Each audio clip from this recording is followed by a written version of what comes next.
Hello, and welcome to this week's episode of the Edges and Sledges Cricket Podcast. I'm your host, Ashwin. I'm joined by DJ. DJ, you're traveling right now. We've had some internet connectivity challenges, etc. So it'll be a short episode because not a lot has happened. But how you doing, man? It's been a kind of a weird week of cricket. Yeah, I'm okay, man. Thanks, Ashwin. Yes, I'm in Berlin this week, the historical city.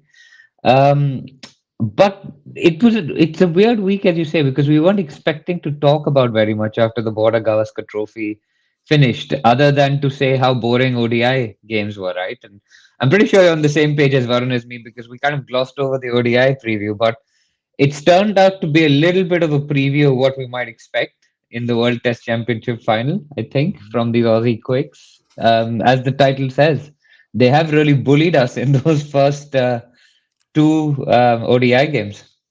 Yeah, so let's talk about the couple of ODIs. I mean, there's a lot happening in the world of cricket as a whole. The WPL is going on. We'll talk a little bit about that. The New Zealand Sri Lanka series is on.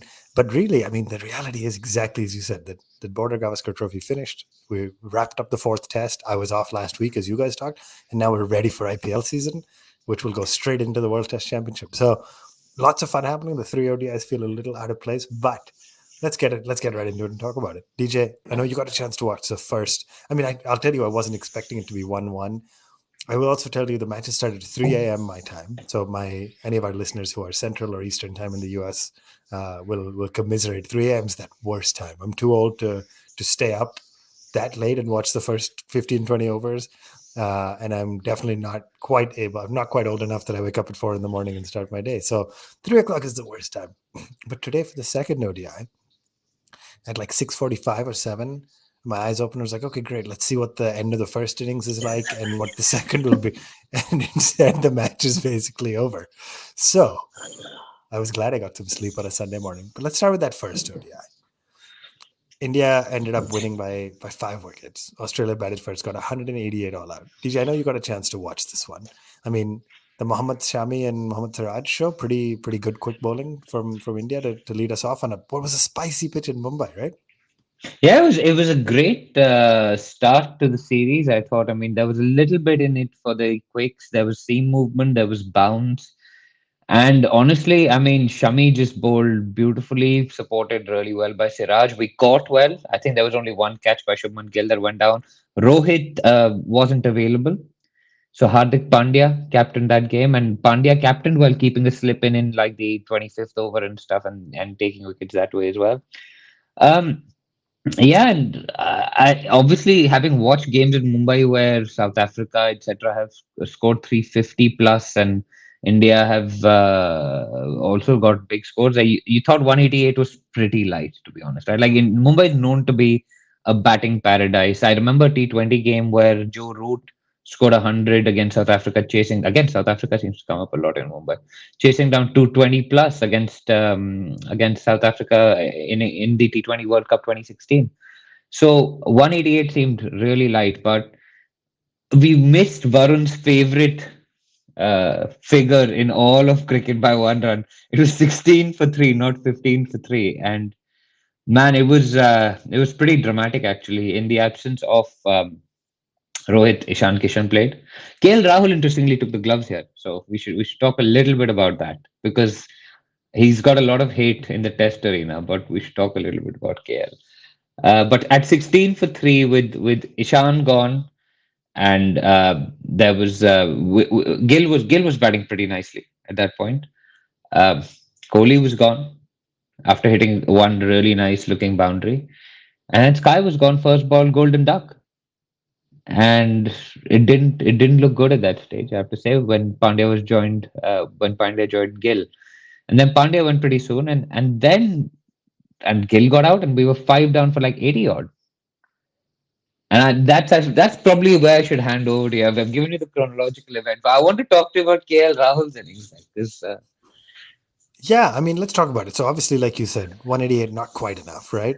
And then in response to 188 to be 16 for 3, obviously again says a lot about the pitch and what we had to expect. But yeah, let's talk about it. Right? A lot of criticism for KL Rahul, including on this show. But as an ODI number 5, I mean, he showed up 75 off 91 balls. I gotta say, pretty decent strike rate also in a match where he didn't even necessarily need it.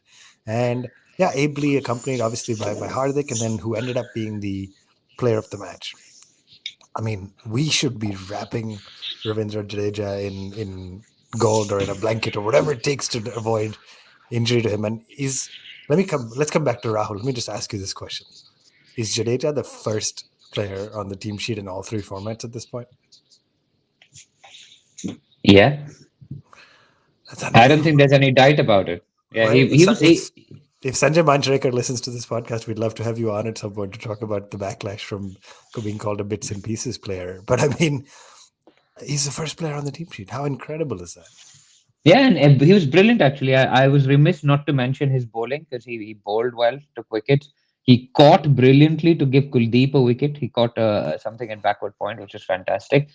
He nearly contributed to the first controversy of the series when he wandered out of his crease and Manas Lavashen had a shot at the stumps and then they ran an overthrow.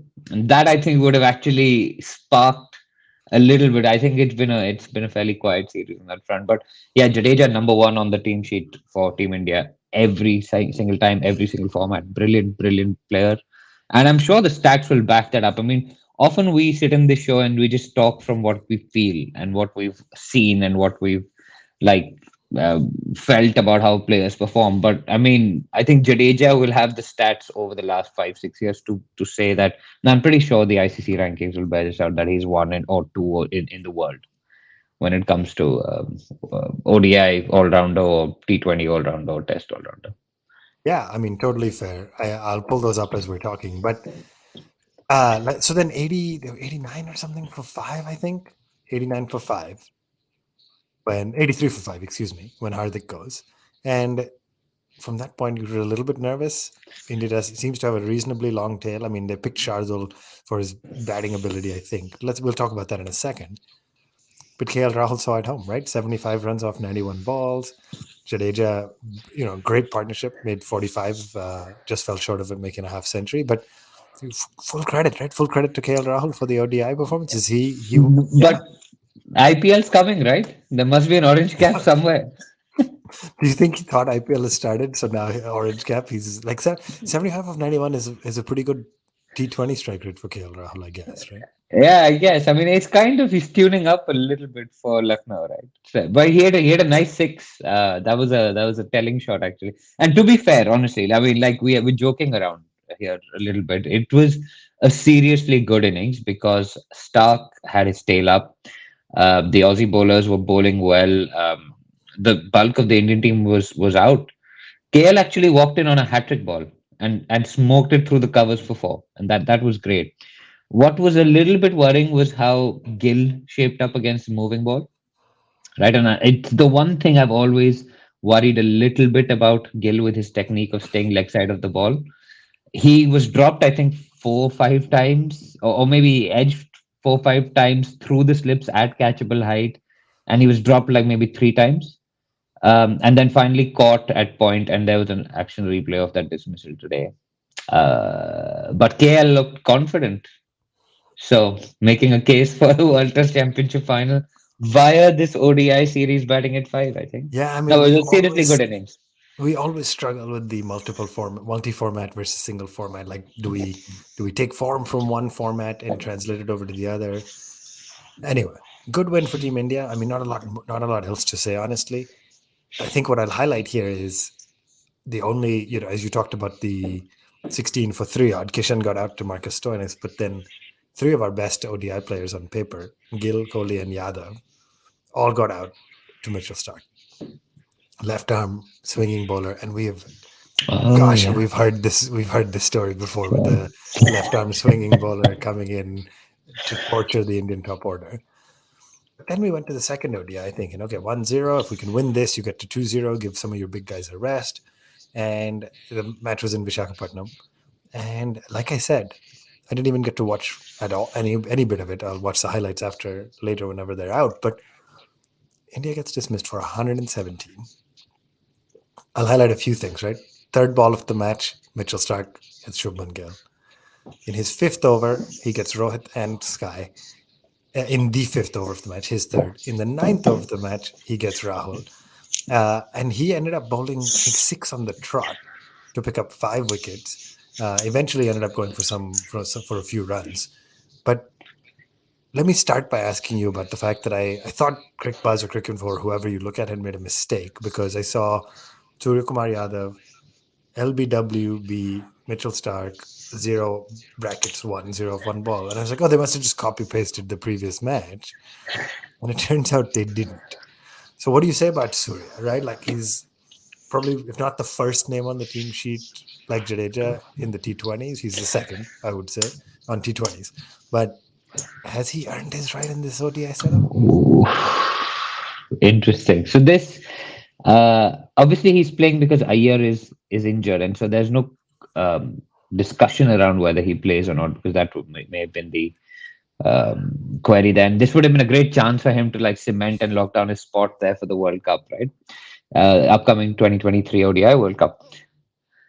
I saw a very interesting tweet by Wisdom India actually, which listed his stats in ODIs, saying he's not doing well in ODIs, and I find that a very dangerous conversation again, because you just mentioned it, right? You've said we tend to conflate formats, form from one format is taken to another. There was all this whole Kohli chatter, T20 ODI test that went on. Now that's done, so you need to find something else to target.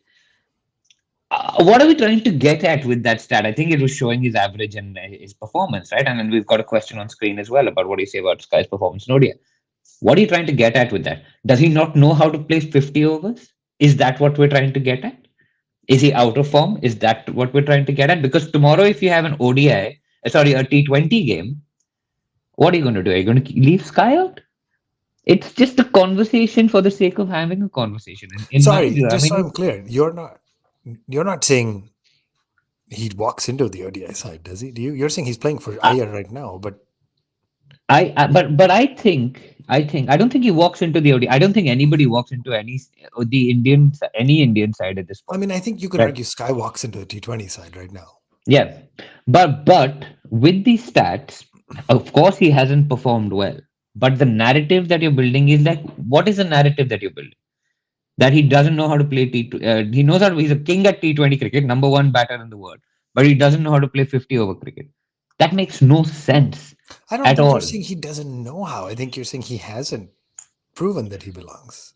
Right? He Yeah, averages 27. He's played 19 innings. He's strikers at 102.6. Like, I'm not saying that he doesn't know yeah, how, but I think it's fair to question if he's earned a spot in the 50 over setup. I think yeah. it's okay to be the best T20 player in the world and not be great at 50 over because it's a different game.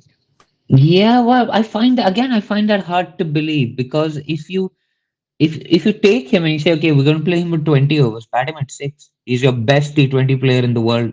Give him 20 overs to play if you don't think he can bat at four, right? So I have more sympathy for the argument that a good ODI player can't play T20 well. The punt problem, let's say, right? He's not done well in T20 cricket because he struggles to go from ball one. If you can go from ball one, which is what the current world champions have built their entire brand on, Baz ball, hitting, trying to get to the 500 mark in ODI cricket, how can you then say, how can you question Sky's ability? What I found weird was questioning his ability. His performance hasn't been great, but they play so much cricket and they're fluid between formats. I think yes, we should treat T20 as a separate format from ODI, but if you're doing well in T20 cricket, there should be no reason why you won't succeed in one day cricket, in my view. I don't know. So, okay, how about this? This is about as good as a time as I can think of to take a quick break. We're going to be right back. And DJ, you and I are going to unpack this a little bit further. But if this is the Edges and Sledges Cricket Podcast, don't go anywhere.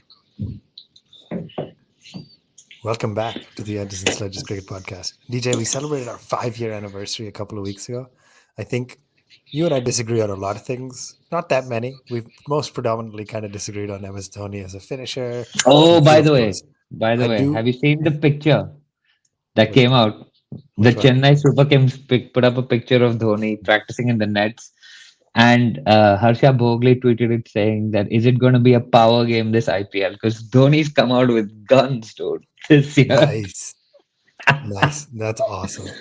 But anyway, I think Happy Dhoni with is the that. last thing we disagreed on. I think on the air for the first time, you and I have disagreed. I see absolutely zero sense or logic in the discussion saying you're a great T20 player, so you should be able to play ODI cricket. It just makes no sense to me. I cannot, like, it's a completely different form. Sky comes out Mm. needing to bake 50 off 30, which he's done a couple of times in ODIs, but it is a completely different game to facing Mitchell Stark in a format where you have to build the innings. I understand the point you're saying that it's probably harder to go from the long formats to the shorter test cricketers to become ODI to become T20 maybe, and probably easier to go from being a T20 cricketer to play 50. But I do not think it's easy, and I do not think it's obvious. So that's a really interesting one.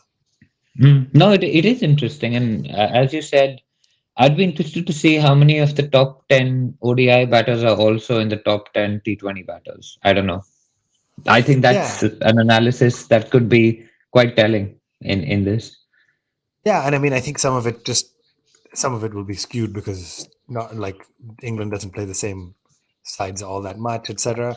I can tell you pretty quickly right now, the top 10 Mm. ODI batters are Babar, Rassi van der Dusen, David Warner, Quinton de Kock, Imamul Haq, Shubman Gill, Virat, Steve Smith, Rohit, and Kane Williamson. Remember all that? The P20, Okay, roughly. Sky, Rizwan, so not to the same. Then you have Babar Azam, who's on Yeah, both lists. common. Yeah. Devon Conway, Aidan Markram, Mohammad Wasim, David Malan, Riley Rosso, Aaron Finch, Joss Butler. One. One guy.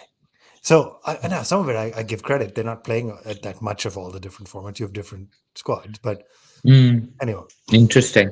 yeah. Interesting. No, because I would have thought there'd be a lot more overlap between those two formats, but My, clearly there my isn't. struggle, actually, in fairness to me for having been consistent for the last few years, my struggle is that the cricket world tends to see white ball cricket as white ball cricket.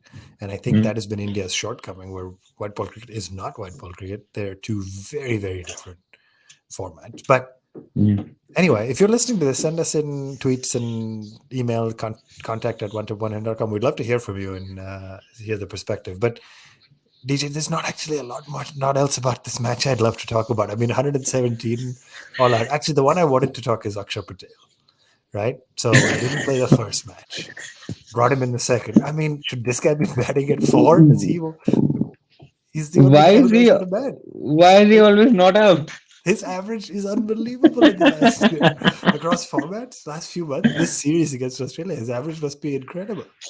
Yeah. So yeah, it's crazy, and I mean he seems to manage to stay not out. He hit a couple of sixes towards the end of today as well. But I mean I think this was India's heaviest defeat in terms of balls remaining ever. Guys, this 121 was chased down. They chased down 117 by scoring 121 in 11 11 overs. overs. Do we think That's ridiculous. they just had somewhere else to be? I mean, we played 37 overs of cricket total today. I think obviously there was threat of rain, and so the Aussies did the right thing by trying to get them as quickly as they can. But that's insane to win a match with 39 overs left. Yeah. I don't know, man. Like it must be pretty embarrassing, but I guess a lot of their guys are tuning up for the IPL, right? And of course, Marsh, Mitch Marsh is good signs, right, for the Delhi Capitals. Yeah, I He's mean, I'm a, not he's a complaining. DC boy. It's always weird going from wanting the Aussies to not do well to being a little bit like, yeah, I'd rather your franchise players do okay. But DJ, one ODI left. I gotta double check. I don't know where they're playing. The third one, but Chennai actually, and some pictures started to surface recently of Oh the new yeah. Chepauk Stadium and stuff. What do you do for that third match? Does it matter that much as you're going into? I don't know how many more ODIs we're going to play between now and the World Cup, but you have to get the combination right, right?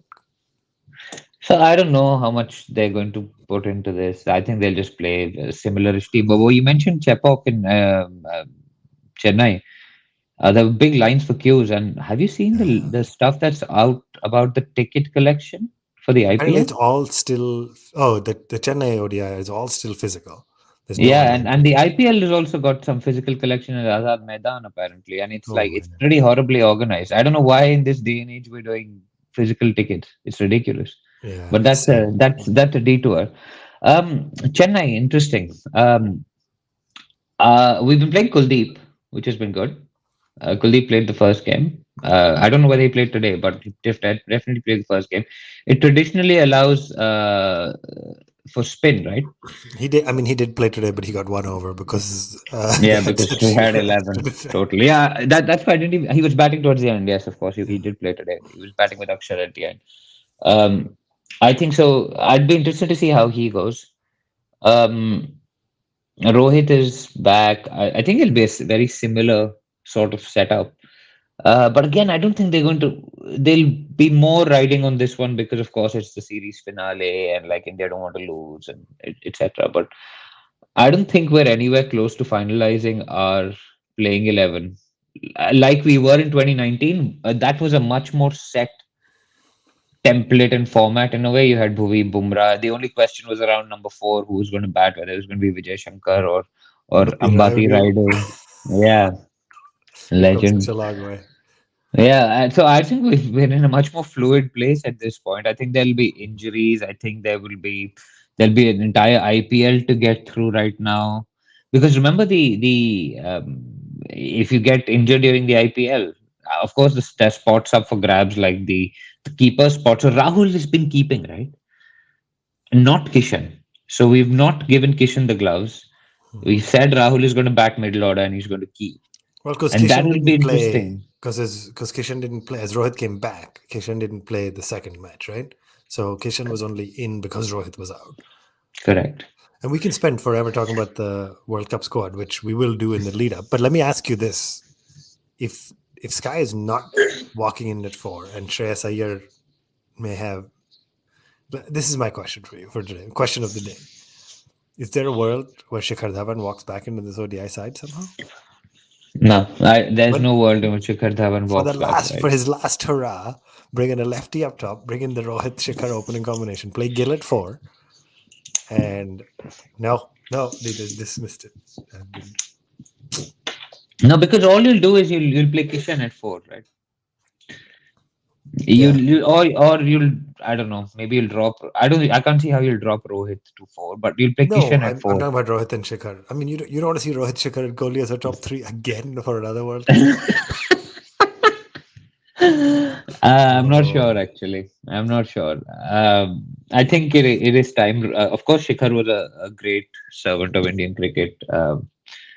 But you've made that call in the year prior, and that's fair. And then you give the guys you've got in the mix a chance to do their thing. And I think Rohit, Gill, Kohli, if Iyer isn't in, I think Sky is still the best replacement. I mean, he was playing a test match for God's sake, like a month and a half ago, replacing Iyer. So I find it very hard to not see him as the natural replacement for Iyer. Fair enough. Um, and then Rahul, by the looks of it, will take the gloves. What I'll be interested to see is how he'll cope with the moving ball in England. I mean, Rahul Dravid did the job, right? I think he was the keeper during NatWest, if I'm not wrong. So maybe another Rahul can do the job for the team. Sorry, you're talking about Rahul having the gloves for the World Test Championship final. No, no, no, no, no, for the World Cup. For the So World Cup. World Cup's in India, right? Oh yeah, sorry, sorry, So sir. you're I went talking back to about, 20, yeah, yeah, yeah. 2019 for a So you're minute. talking Yeah. about how does Rahul do against the spinning ball in I, India, which is I'm also a I'm question. clearly in holiday mode, dude. I know I've you're like ready. You're gone ready back in to. time to give Rahul the gloves for 2019. So, Poor. all right. Anyway, lots to talk about. We will talk a lot about the World Cup between now and when it starts, obviously. DJ, a lot of other things happening in the world of cricket. The WPL. Congratulations to the Delhi Capitals for qualifying officially for the playoffs today. I think based on the math, and congratulations to RCB. My gosh, For winning a after game? after losing six on the trot, I think it was for winning two. That's pretty impressive. You have to give them that. Yeah. They're actually And not at the bottom of 99 the of table. 36. Sophie Devine. 99 of 36. What a Insane. knock! I mean, how unlucky to lose out on a century after making 99 off just 36 balls, right? Yeah, So and I mean when I saw that first, I was like, that she could have equaled Sanat Jaisuriya's record, which for years was like 100 of 37 balls. ridiculous. Would have been unbelievable. So Delhi is qualified. Mumbai Indians have qualified. I think the UP Warriors, Bangalore, and Gujarat have one more, or there's a couple more games. There's four games left at the time of recording this. Two double headers coming up to see who else makes it to the eliminators. And then, yeah, some action across the globe in New Zealand, Sri Lanka. Quite pretty shocking and disappointing that after the excitement of potential of that last ball victory, that could have sent Sri Lanka or could have made India more nervous about qualifying for the World Test Championship finals. Now Sri Lanka is followed on and likely to lose by a big margin, right? So pretty disappointing. But DJ, Varun is not here yet. He will be back next week. He always says our favorite time of the year is the IPL. It's coming right around the corner. We always do a fantasy league. We do a bunch of stuff. You want to give our listeners a quick rundown of what's going to happen next week and then leading in? Yeah, so the IPL starts, I think, on the 29th of March, which is the Friday. I think it's the 31st. Wow. 31st. This is It's going next great so Friday. far. Yeah, it's the 31st of March. Yeah, I've got Friday. everything wrong, including putting Sky into the ODI team. Clearly, I can't wait to see the comments on that I because mean, I'm I sure. might get some hate for it too. Yeah, but anyway, let's keep going. No, it's all good, man. Like, guys, please do write in with your comments. And if you're watching this, as we tell you every time, like and subscribe. If please do, because that helps spread the good word. Sorry. Yeah. So what do we do for the IPL next week? We will do an IPL preview. That will be a full house. It'll be the three of us. We will run down all 10 teams. Ashwin will try and keep us to time. We will inevitably run over time. So that will be the episode where we look at the strengths and weaknesses and we sort of highlight one or two X factors to look at on every team. So that is, we call it the ultimate IPL preview, and it is genuinely the ultimate IPL preview. There's a bit of preparation that goes into it and stuff. So it's very cool. We will also hopefully have, fingers crossed, some players coming on during the IPL. Let's see how that works. We're in a few discussions at the moment. Um, we do a fantasy league where Ashwin is like the driving force behind that. So he'll put the link out on that. So the best thing to do is to play from day one because otherwise you're I would behind have everyone else. loved. I would have loved to have the link out. Everybody's starting to think about it. The site is not live. It'll probably be live just to set expectations on the 30th late night or the 31st morning, right before the first ball is bowled. But Yeah. just stay ready and keep your team going. Like get your team built up as soon as it's live, and then you can join the Edges and Sledges League. Yeah. Yeah, and we should see if we can do some prizes and stuff this time as well because I know we did some t-shirts last time, so that would be Yeah. quite cool. Yeah. Again, no promises. We're still working through all of this stuff. Our end. Obviously, we aren't a professional podcast. We are fans like you, so everything takes a bit of time. And then, yeah, we will do an episode every week covering the games of the week, the highlights of the week's play, the highs, the lows. Of course, we are Delhi Capitals fans, so we will be tracking that team throughout its journey. David Warner's been made captain. We Yeah, didn't talk that's about that. huge. Actually, we did not talk about it with Akshar Patel as his deputy. Yeah, yeah. So that's big news. Had a nice statement from Warner. Clearly, that the leadership ban that the Australians have imposed on him doesn't apply to the Indian Premier League. So I would be interested to see how we play under David Warner. Also, Pant. There was a video of him walking in the pool. There was Yeah, a photo that Yuvraj put up with Pant saying he's a fighter and stuff. It was really great to see. Actually, I think let's not forget that he's been a massive part of our. It feels like he's been a massive part of not only Indian cricket but our lives, Ashwin, where we've talked and talked about Rishabh Pant constantly and seen him grow into that larger than life character that he is from after getting all the abuse for supporting him in his early years. So absolutely. anyway, Right. yeah. Very exciting. IPL season's coming up. It should be great. It'll be tough to watch for the Delhi fans without Rishabh Pant, but we know he'll be wishing well from the sidelines and hopefully he'll be back before we realize it. That brings us to a wrap. DJ 1-1. I think regardless of who wins the next match, unless there's a rain delay, we'll have another India-Australia series ended to 2-1. I heard you guys talk about that last week. So another 2-1 scoreline. At And least you hear the episode. I at thought least that I was listen to the great. podcast. Better than Varun. We'll see. If he hears this, then he can send us both No messages. But chance. there's no No way he does. chance. All He right. Where's he partying by the way? He's also on holiday somewhere. Yeah, he's traveling to Vietnam, so they have a week off. So very exciting for him. Nice. All right. Nice. That brings us to a wrap. Guys, thank you all for joining us. We'll be back next week, as always. One Tip, One Hand on all the social medias. Contact at onetiponehand.com. And we'll see you next week for our IPL preview and hopefully a celebration of India winning another bilateral, but that remains to be seen. Thanks, everybody, for joining. We will see you next week.